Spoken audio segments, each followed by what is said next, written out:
इसलिए बहुत बड़ी चाल है कि शायद राष्ट्रपति की कुर्सी भी खतरे में है। देश में इमरजेंसी भी लगेगी, राष्ट्रपति शासन भी लगेगा और नेताओं को जेल भी जाना पड़ेगा। इस देश का आखिरी चुनाव है लोकतंत्र का। जगह विपक्ष की सरकारें हैं और विपक्ष की सरकारों को गिराने के लिए आपको राष्ट्रपति शासन लगाना पड़ेगा।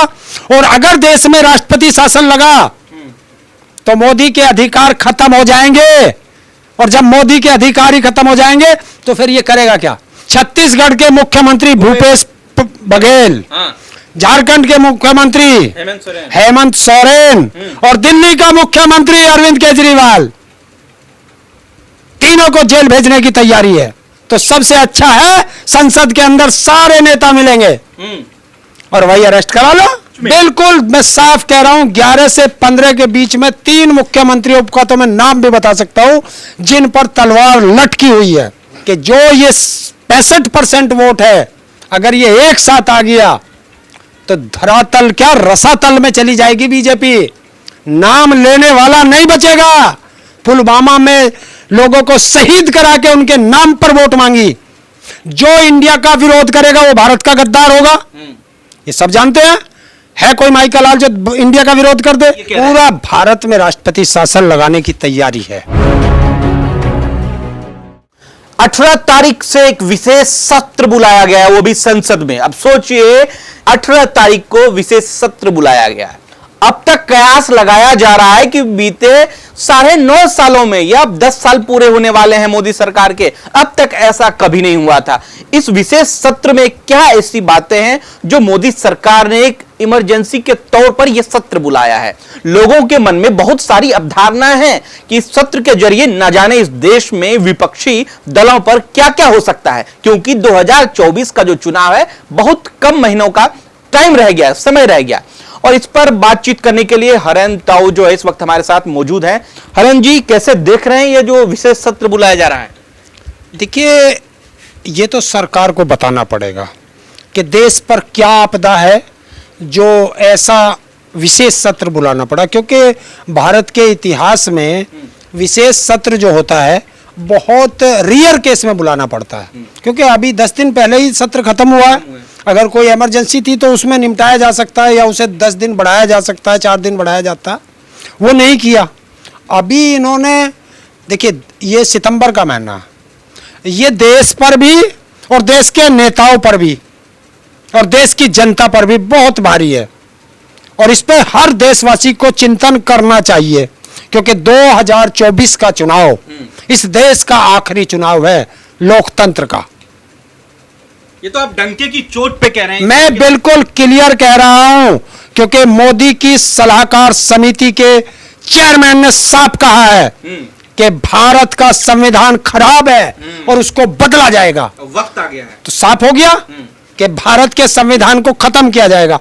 जब भारत का संविधान खत्म हो जाएगा तो देश से लोकतंत्र खत्म हो जाएगा, और जब लोकतंत्र खत्म हो जाएगा तो एक तानाशाह का राज आ जाएगा। और उस राज को लाने के लिए आप देखना 11 तारीख से और 15 तारीख के बीच में तो कुछ मुख्यमंत्री जेल जाने वाले हैं। 11 से 15 के बीच में? बिल्कुल, मैं साफ कह रहा हूं, 11 से 15 के बीच में 3 मुख्यमंत्रियों का तो मैं नाम भी बता सकता हूं जिन पर तलवार लटकी हुई है। बता ही दो। छत्तीसगढ़ के मुख्यमंत्री भूपेश बघेल, झारखंड के मुख्यमंत्री हेमंत सोरेन और दिल्ली का मुख्यमंत्री अरविंद केजरीवाल, तीनों को जेल भेजने की तैयारी है। और दूसरी चीज, यह सत्र क्यों बुलाया जा रहा है, एक बहुत बड़ा है, देश की जनता को सुनना चाहिए और सोचना चाहिए। ऐसे गाली मत देना कमेंट में, पहले इससे समझ लेना, क्योंकि गाली दोगे मेरे पे कोई फर्क नहीं पड़ता। एक चीज बता देता हूं कि जब देश में एक देश एक इलेक्शन होगा, उसके लिए देश में राष्ट्रपति शासन लगता है, क्योंकि कुछ जगह बीजेपी की सरकारें हैं जिसकी केंद्र में सरकार है, कुछ जगह विपक्ष की सरकारें हैं, और विपक्ष की सरकारों को गिराने के लिए आपको राष्ट्रपति शासन लगाना पड़ेगा। और अगर देश में राष्ट्रपति शासन लगा तो मोदी के अधिकार खत्म हो जाएंगे, और जब मोदी के अधिकार ही खत्म हो जाएंगे तो फिर ये करेगा क्या? इसलिए बहुत बड़ी चाल है कि शायद राष्ट्रपति की कुर्सी भी खतरे में है। देश में इमरजेंसी भी लगेगी, राष्ट्रपति शासन भी लगेगा और नेताओं को जेल भी जाना पड़ेगा। और रियर केस है, जब देश में राष्ट्रपति शासन लगेगा तो जनता में हाहाकार मचेगा।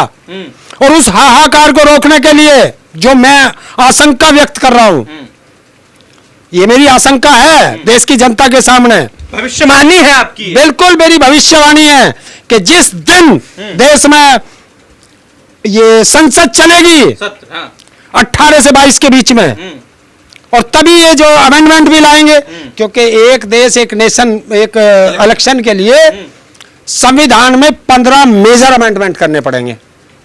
वो तो मुश्किल है, मुश्किल है। उसके लिए सिर्फ एक ही तरीका है इनके पास कि देश में राष्ट्रपति शासन लगाया जाए। और राष्ट्रपति शासन में मोदी को अधिकार नहीं रहेगा। जब अधिकार नहीं रहेगा तो ये करेगा क्या? तो ये राष्ट्रपति को भी अपने अंडर में लेगा और तब ये करेगा कि जो नेता, क्योंकि जब इमरजेंसी लगी थी तो नेताओं को जेल भेजा गया था, अब राष्ट्रपति शासन लगेगा तो नेताओं को जेल भेजा जाएगा। और नेताओं को कहां कहां ढूंढेंगे? तो सबसे अच्छा है संसद के अंदर सारे नेता मिलेंगे और वही अरेस्ट करा लो सारे नेताओं को। ये एक सबसे अच्छा मौका है मोदी के पास कि सारे नेताओं को वहीं अरेस्ट कराएगा, कोई बोलने वाला नहीं बचेगा। और जो 2-4 बाहर बचेंगे वो राष्ट्रपति शासन लागतों के साथ उनको वहां दबोच लिया जाएगा, क्योंकि उनकी पावर खत्म हो जाएगी। मेरे सिंपल सवाल का जवाब दे दीजिए, जब इंदिरा गांधी ने इमरजेंसी लगाई थी आप उस वक्त थे, होश में थे? हाँ, मैं छोटा था, मैंने देखा था। याद है आपको तमाम? बिल्कुल याद है कि मेरा एक दोस्त थे मेरठ कॉलेज के प्रोफेसर सतबीर सिंह, तो जब वो भागे थे, इमरजेंसी लगी थी तो पुलिस उनके पीछे पड़ी थी, तो मुझे पता है कि वो हरियाणा की तरफ भागे थे। और एक दरोगा ने उन्हें फोन किया था, पूछा होगा जैसे लैंडलाइन पे किसी से कि सतबीर सिंह कहाँ हैं, तो सतबीर सिंह बता करके गए थे कि कोई भी ये मत बता देना हरियाणा की तरफ गया, बताना उत्तराखंड की तरफ गया। तो किसी को नहीं बताते थे। तो ऐसे नेता पकड़े गए थे और जेल गए थे। तो वो अनुभव अपना साझा कर रहे हैं आप। बिल्कुल। जो देखिए, वो एक अलग दौर था, ये उससे भी बड़ा भयानक दौर है, क्योंकि उस समय तानाशाह नहीं थी, ये तानाशाह है।